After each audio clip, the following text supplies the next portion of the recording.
E nos últimos dias, cientistas da Harvard anunciaram uma descoberta que pode mudar completamente o mundo da tecnologia e impactar nas criptomoedas. Eles estão muito próximos aí nos avanços do estudo da computação quântica.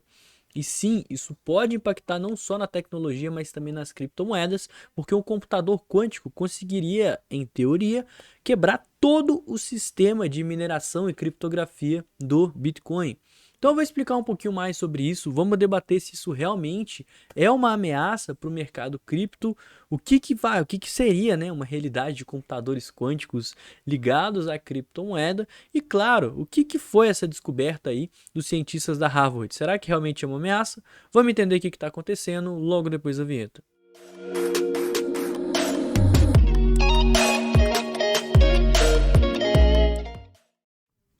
Computação quântica é um tema que vem sendo constantemente discutido. Computadores quânticos são computadores superpotentes que têm uma capacidade aí de processamento de dados no nível exponencial, a melhor máquina que existe hoje.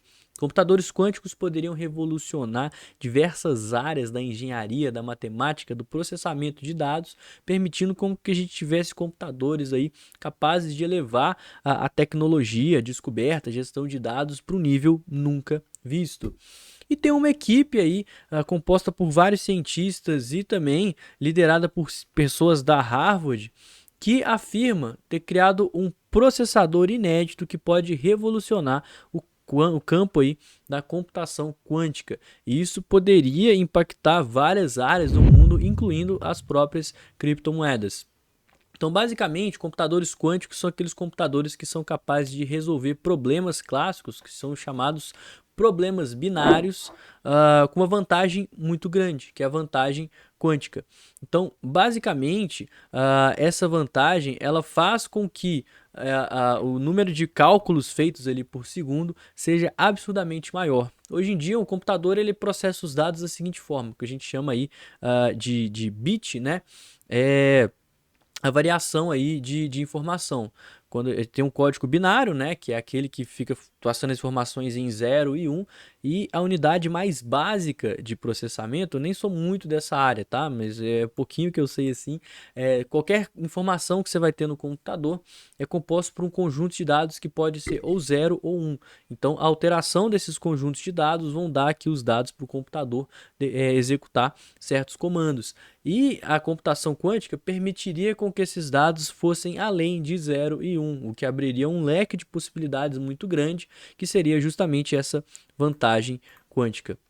Então, aparentemente, o que essa pesquisa da Harvard, que é intitulada Processador Lógico Quântico Baseado em Arranjos de Átomos Reconfiguráveis, o que ela está falando é que esse método ele consiste em realizar uma resistência a erros e a capacidade de superar o ruído. Então, da mesma forma que a gente tem aqui os bits, que é a menor unidade aí de processador de computador, na computação quântica a gente tem o que a gente chama de qubits, que no caso seria justamente essa alteração aí dessa versão quântica, né? Então, o bit de computador no computador quântico seria o qubit. E aí, esse qubit ele permite outras variáveis além do 0 e do 1. Só que quando você permite mais variáveis além do 0 e do 1, você resulta numa quantidade absurda de erros. E esses erros são chamados de ruídos, ou então ruidosos. E esses erros é justamente a maior barreira pelo qual a gente não consegue ter computadores quânticos hoje em dia.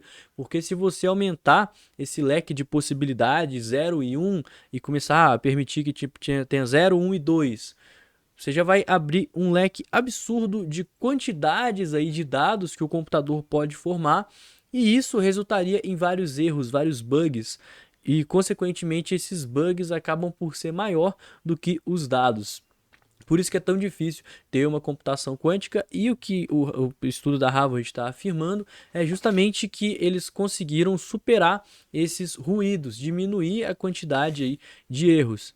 Então, assim, a correção total de erros, que é o que eles estão sugerindo, implicaria num sistema quântico capaz de identificar e corrigir erros à medida que eles surgem.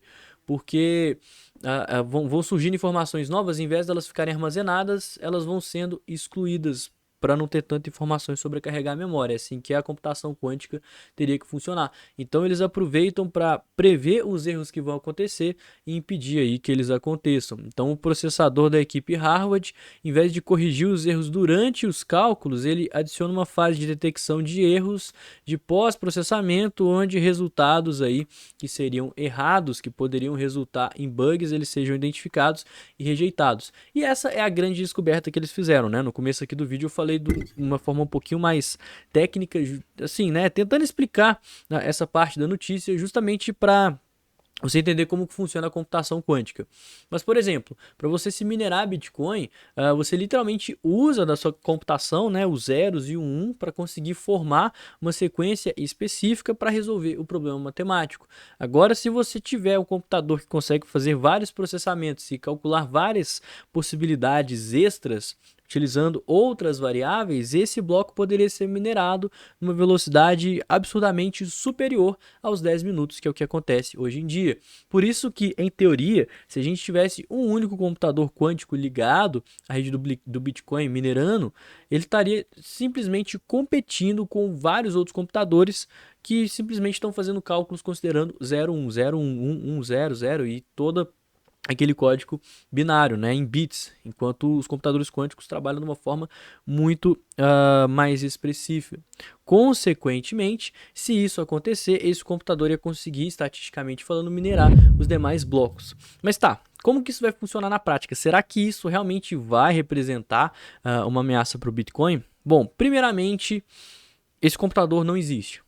Tá? Eles supostamente descobriram uma forma de que você consegue amenizar a quantidade de ruídos e isso poderia futuramente ajudar um computador quântico, mas não tem computador quântico, isso não existe.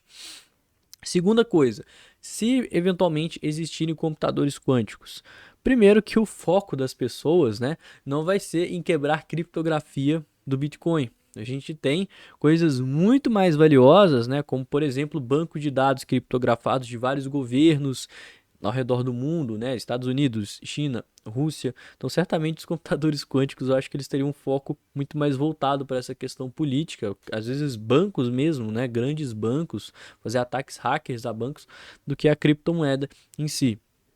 Terceiro, a própria rede do Bitcoin, se ela perceber que a dificuldade está muito baixa, que os blocos estão sendo minerados rápido, ela aumenta a dificuldade, então vai chegar um ponto onde a computação quântica vai se equilibrar a rede. E quarto, que a rede do Bitcoin ela permite atualizações, então você pode passar por atualizações que meio que bloqueia essa computação quântica. Existem várias soluções, né? E isso já foi amplamente discutido aí ao redor da internet. Então, na prática, eu acho que a computação quântica não é uma ameaça tão grande assim à rede do Bitcoin e que, sinceramente, eu acho que até difícil de acontecer do jeito que está hoje em dia, né? Por mais que a gente tenha várias pesquisas que comprovem na teoria a possibilidade de um computador quântico, você construir ele na prática de uma forma que não aconteça esses ruídos, eu acho que é bem complicado. Então eu acho que é um problema que a gente não vai ter aí por agora,